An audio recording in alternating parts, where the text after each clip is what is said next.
Buoyed by the prospects of introducing a fresh brand image to the Chinese market, a Syrian businesswoman eagerly looks forward to the forthcoming China International Import Expo. Rola Ali Adib, the founder of Biochamp Company for natural oil extracts, has been participating in the CIIE since its inception in 2018. She told Xinhua her participation has been instrumental in catapulting her brand into the bustling Chinese market. We're really prepared to go back into the Chinese market with new products and more excited, and actually have looking forward to meeting new dealers. That's very important to us, and expanding more in the Chinese market.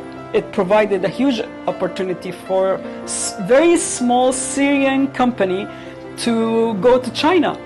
The cost was very low, and it was very exciting for us, for me actually, to go there and open a new market. China, it's a huge market.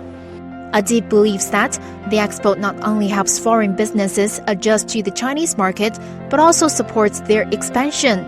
They are helping every time we join, that we have more exposure to the Chinese market. The people in China, we're meeting with them, we're learning more about what they like, what they don't like, how to deal with the Chinese companies and the people in China, and how to fulfill their needs. The 6th CIIE is scheduled to take place in Shanghai from November 5th to 10th.